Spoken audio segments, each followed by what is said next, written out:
what can we do to kind of infuse that into our day-to-day and everything that we do in our organization? That is a really great question. And I'm going to go back to a word I said previously, is that being intentional, and do not let anybody cosplay in someone else's history.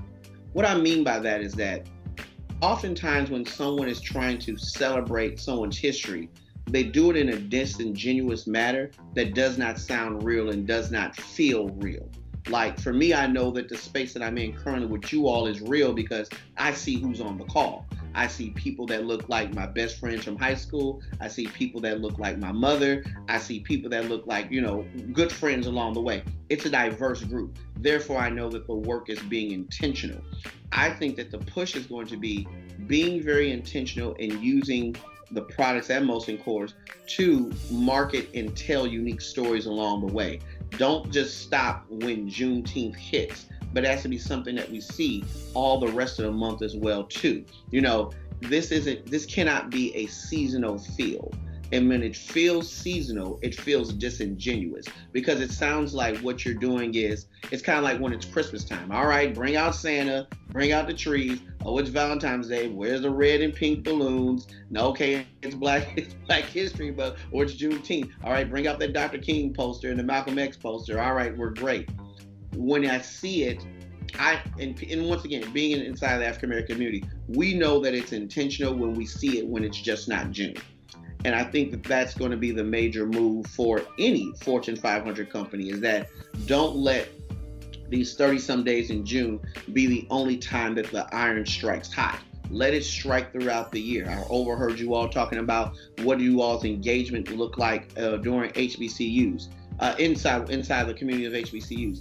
Let it not be just in June or during homecoming season, but let it be something that's all throughout the 12 months. There are 100 plus some HBCUs across the country that produce some of the brightest and most, brilliant minds. But often at times, these minds and this talent is overlooked because, I don't know where that school is. Well, there's information about all these really great schools. I'm a proud product of the oldest HBCU in the state of Louisiana, home of the first African-American governor. And unfortunately, most people wouldn't know that unless I said that. My university is also the home of the first African-American to ever appear on Saturday Night Live, Mr. Gary Morris. But of course, people would know that if I didn't tell you that. Also, we're the home of the Marcelluses. But you wouldn't know that if I didn't tell you that. So I think that the push has to be inside of Fortune 5 is that do the research, interact with people who are from these communities, tell me your story, admit that you don't know these stories, and it's okay. I work with another organization that I'm the in-house historian with, and I just had a really great conversation with them talking about Sister Rosetta Tharpe, who's the real king of rock and roll.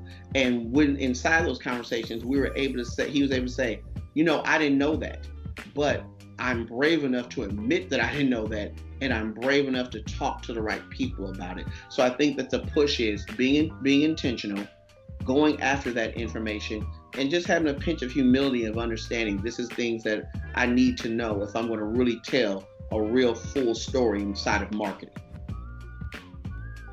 I think that's great. And I think it actually ties into, I don't know if you were on earlier,